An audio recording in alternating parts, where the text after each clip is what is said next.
வணக்கம். நியூஸ் ஃபர்ஸ்டின் உலக முக்கிய செய்திகள்.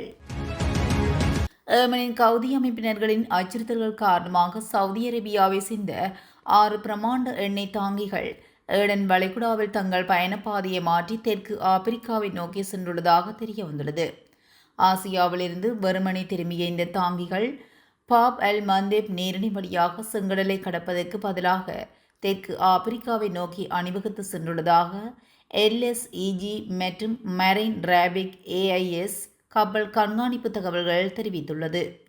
சவுதி அரேபியாவின் கப்பல்கள் மீது தாக்குதல் நடத்தப்படும் என ஏமனின் ஈரான் ஆதரவு கவுதி அமைப்பினர் எச்சரித்ததைத் தொடர்ந்து செங்கடலில் வணிக கப்பல் போக்குவரத்து பாதிக்கப்பட்டுள்ளது. சவுதி கட்டுப்பாட்டிலுள்ள பிரதேசங்கள் மீதான முற்றுகைக்கு பதிலடியாகவே இந்த நடவடிக்கை எடுக்கப்பட்டுள்ளதாக கவுதி இயக்கம் தெரிவித்துள்ளது. ஹார்முஸ் நீரிணைக்கு அருகே சரக்கு கப்பல் ஒன்று தாக்குதலுக்கு உள்ளானதைத் தொடர்ந்து மத்திய கிழக்கில் பதற்றம் மீண்டும் உச்சத்தை எட்டியுள்ளது. இதன் எதிரொலியாக சர்வதேச சந்தையில் மசகு எண்ணெய் விலையும் மீண்டும் கணிசமாக உயர்ந்துள்ளது. அமெரிக்க ஜனாதிபதி டொனால்ட் ட்ரம்ப் ஈரானுடன் அமைதி பேச்சுவார்த்தைகள் நடைபெற்று வருவதாகவும் ஒப்பந்தங்கள் செய்வதற்கு ஈரானுக்கு இதுவே கடைசி வாய்ப்பு என்றும் தெரிவித்துள்ளார். அமெரிக்காவுடன் எந்தவித நேரடி பேச்சுவார்த்தையும் நடைபெறவில்லை என ஈரான் அரசு திட்டவட்டமாக மறுத்துள்ளது. ஓமான் நாட்டினருடன் மட்டுமே கப்பல் போக்குவரத்து தொடர்பாக ஆலோசிக்கப்பட்டு வருவதாக ஈரான் ஜனாதிபதி மசூத் பெசஸ்கியான் தரப்பில் விளக்கம் அளிக்கப்பட்டுள்ளது. இதற்கிடையே ஓமன் கடற்பகுதியில் சென்று கொண்டிருந்த உலர் சரக்கு கப்பல் மீது அடையாளம் தெரியாத பொருள் தாக்கியதில் சட்ட கப்பலில் இருந்த ஊழியர்கள் வெளியேற்றப்பட்டதாகவும் இந்த தாக்குதலின் மாலுமி ஒருவர் மாயமாகியுள்ளார். உலகில் மசகு எண்ணெய் மற்றும் இயற்கை எரிவாயு போக்குவரத்து சுமார் 20% கையாளும் ஹார்முஸ் நீரிணை பகுதியில் தற்போது கப்பல் போக்குவரத்து பெருமளவை முடங்கியுள்ளது. ஹார்முஸ் நீரிணை வழியாக வணிகக்கடல் வழி போக்குவரத்தை மீண்டும் தொடங்குவதற்கான ஒப்பந்தத்தை எட்டுவதற்கு ஈரானும் ஓமானும் நெருங்கிவிட்டதாக ஈரான் மற்றும் அமெரிக்க அதிகாரிகளை மேற்கோள் காட்டி திங்களன்று செய்தி வெளியிடப்பட்டுள்ளது. சாத்தியமான ஒப்பந்தத்தின்படி வளைகுடாவுக்கு நுழையும் கப்பல்கள் ஈரானின் கட்டுப்பாட்டிலுள்ள மற்றும் அதன் கடற்கரைக்கு அருகிலுள்ள ஒரு கப்பல் வழித்தடத்தின் வழியாக பயணிக்கும். அதே நேரத்தில் வெளியே செல்லும் கப்பல்கள் ஓமானுக்கு அருகிலுள்ள ஒரு வழித்தடத்தை பயன்படுத்தும் என அந்த ஊடகம் தெரிவித்துள்ளது. எந்த ஒரு சுங்க கட்டணமும் வசூலிக்கப்படாது என்று ஈரான் அதிகாரிகள் தெரிவித்த நிலையில், ஆனால் சுற்றுச்சூழல் பாதிப்புகள், சரக்கு கப்பல்கள் மற்றும் டேங்கர்களுக்கான பாதுகாப்பு மற்றும் பணியாளர் செலவுகளை ஈடுகட்டுவதற்கான ஒரு சேவை கட்டணம் இந்த ஒப்பந்தத்தில் அடங்கும் என்றும் கூறினார். இந்த வருவாய் ஈரான் மற்றும் ஓமான் ஆகிய இரு நாடுகளுக்கும் இடையே சமமாக பகிர்ந்து கொள்ளப்படும் என்று அவர்கள் மேலும் தெரிவித்தனர். ஈரானின் கூற்று துல்லியமானது அல்ல என்று அமெரிக்க அதிகாரி ஒருவர் கூறிய நிலையில், அந்த நீர்வழி பாதை வழியாக அமைக்கப்படும் எந்த ஒரு தற்காலிக கப்பல் வழித்தடங்களுக்கும் ஈரானின் ஒப்புதல் தேவையில்லை என்றும் சுங்க கட்டணங்கள் விதிக்கப்படாது என்றும் அவர் தெரிவித்தார். முன்மொழியப்பட்ட இந்த ஏற்பாடு ஈரானுக்கு செய்யப்படும் ஒரு சலுகையாக அமைந்துவிடுமோ என்ற கவலையை வெளிப்படுத்திய சில மூத்த பென்டகன் அதிகாரிகள் இதுகுறித்து ஐயத்துடன் உள்ளனர். இந்த ஒப்பந்தம் திட்டமிட்டபடி செயல்படுமா அல்லது அமெரிக்காவின் மற்றொரு சுற்றுலா தாக்குதலை தடுக்குமா என்ற சில ஈரானிய அதிகாரிகள் கேள்வி எழுப்பியதாக செய்திகள் தெரிவிக்கின்றன. தாய்லாந்தின் பூக்கட்டில் இருந்து புதுடெல்லிக்கு சென்ற ஏர் இந்திய விமானம் ஒன்று நேற்று பயணத்தின் போது பலத்த காற்றினால் குலுங்கியது. இதனால் விமானம் சிறிது நேரம் கீழே இறங்கியதுடன் இதன்போது குறைந்தது 12 பயணிகள் இலகுவான காயங்களுக்கு ஆளாகினர். பல்வேறு தகவலின்படி இந்த சம்பவத்தின் போது விமானம் சுமார் 300 அடி உயரம் வரை கீழே இறங்கியதாக கூறப்படுகிறது. தேசிய தலைநகரில் தரையிறங்கிய A-12-379 விமானத்திலிருந்து அனைத்து பயணிகளும் விமான குழுவினர் கீழே இறங்கியதாகவும் காயமடைந்தவர்கள் சிகிச்சைக்காக விமானத்தில் உள்ள மருத்துவ மையத்துக்கு அழைத்து செல்லப்பட்டதாகவும் ஏர் இந்திய நிறுவனம் வெளியிட்ட அறிக்கையில் தெரிவித்துள்ளது.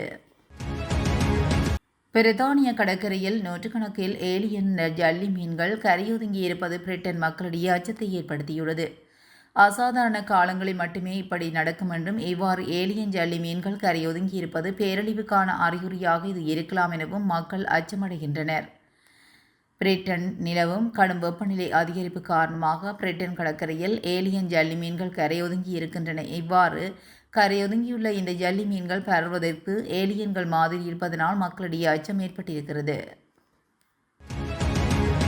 ஈரானில் இஸ்ரேலுக்கு உளவு பார்த்த குற்றச்சாட்டில் இருவருக்கு நேற்று மரண தண்டனை நிறைவேற்றப்பட்டதாக அந்நாட்டு நீதிமன்றம் தெரிவித்துள்ளது. ஈரான் இஸ்ரேல் அமெரிக்கா இடையே கடந்த பிப்ரவரி முதல் போர் தொடங்கி நடைபெற்று வருகிற நிலையில் இதனைத் தொடர்ந்து ஈரானில் மரண தண்டனைகள் நிறைவேற்றுவதும் அதிகரித்துள்ளது. இஸ்ரேலுக்கு உளவுப்பாத குற்றச்சாட்டில் பலருக்கு மரண தண்டனை நிறைவேற்றப்பட்டுள்ளது. இந்நிலையில் இருவர் ஈரானின் முக்கிய இராணுவ மற்றும் பாதுகாப்பு தளங்கள் தொடர்பான தகவல்களை இஸ்ரேலின் மொசாட் உளவாளிகளுக்கு அனுப்பியதாக குற்றம் சாட்டப்பட்டது. இதனைத் தொடர்ந்து அவர்கள் இருவருக்கும் இன்று காலை மரண தண்டனை நிறைவேற்றப்பட்டதாக ஈரான் நீதிமன்றம் தெரிவித்துள்ளது. அவர்கள் கைது செய்யப்பட்டது பற்றியோ விசாரணைக்கு உட்படுத்தப்பட்டது பற்றியோ எதிலும் குறிப்பிடப்படவில்லை. ஆனால் அவர்கள் இஸ்ரேலுக்கு ஒத்துழைத்து ரகசிய தகவல்களை அளித்ததாக குறிப்பிட்டு மரண தண்டனை நிறைவேற்றப்பட்டுள்ளது. ஈரானில் கடந்த ஆண்டு மட்டுமே 1639 பேருக்கு மரண தண்டனை வழங்கப்பட்டுள்ளது. அமெரிக்கா மற்றும் ஈரானுக்கு இடையிலான மோதல்கள் தொடர்பில் ஈரான் இரட்டை வேடம் போடுவதாக அமெரிக்க ஜனாதிபதி டொனால்ட் ட்ரம்ப் குற்றம் சாட்டியுள்ளார். இது தொடர்பில் தனது ட்ரூத் சமூக வலைதள பக்கத்தில் அமெரிக்க ஜனாதிபதி ட்ரம்ப் பதிவு ஒன்றை பதிவிட்டுள்ளார். அந்த பதிவில் ஈரானின் தலைவர்கள் அமெரிக்காவுடன் பேச்சுவார்த்தை நடத்த வேண்டும் என்று தனிப்பட்ட முறையில் கெஞ்சி கேட்கின்றனர். ஆனால் பொது வழியில் தாங்கள் அமெரிக்காவுடன் எந்த பேச்சுவார்த்தையும் நடத்தவில்லை என்று கூறுகின்றனர். அது மட்டுமின்றி ஓமான் நாட்டுடன் மட்டுமே பேசி வருகிறோம் என்று கூறி ஈரான் தலைவர்கள் இரட்டை வேடம் போடுகின்றனர் என்று ட்ரம்ப் குற்றம் சாட்டியுள்ளார். ஹார்முஸ் ஜலசந்தி முழுமையாக அமெரிக்க கடற்படையின் கட்டுப்பாட்டிலும் அமெரிக்காவின் எஃகு சுவர் போன்ற கடற்படை முற்றுகையிலும் தான் இயங்குகிறது. அமெரிக்கா அனுமதித்தால் மட்டுமே அங்கு எதுவும் நடக்கும். ஹார்முஸ் ஜலசந்தி தொடர்பாக ஈரான் அளிக்கும் விளக்கங்கள் வெற்று பேச்சுக்கள் என்று ட்ரம்ப் தெரிவித்துள்ளார். ஈரான் எக்காலத்திலும் அணு ஆயுதங்களை பெற அனுமதிக்கப்பட மாட்டாது என்றும் ஓர் ஒப்பந்தம் ஏற்படும் வரை அல்லது அவர்கள் முற்றிலுமாக சரணடையும் வரை இந்த இராணுவ மற்றும் பொருளாதார முடக்கம் தொடரும் என்று ட்ரம்ப் திட்டவட்டமாக தெரிவித்துள்ளார். கிழக்கு ஆப்பிரிக்காவில் அமைந்துள்ள உகண்டாவில் அந்நாட்டின் மத்திய மாகாணத்தில் உள்ள கலுங்கு மாவட்டத்தில் உள்ள தேசிய நெடுஞ்சாலையில் நேற்று முன்தினம் இரவு வேன் ஒன்று சென்று கொண்டிருந்த நிலையில் அந்த வேனில் 18 பேர் பயணித்தனர்.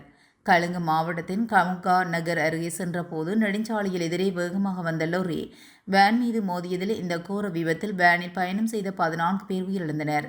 மேலும் 4 பேர் படுகாயமடைந்தனர். தகவல் அறிந்து விரைந்து சென்ற மீட்புக் குழுவினர் படுகாயமடைந்தவர்களை மீட்டு அருகிலுள்ள மருத்துவமனையில் சிகிச்சைக்காக அனுமதித்துள்ளனர்.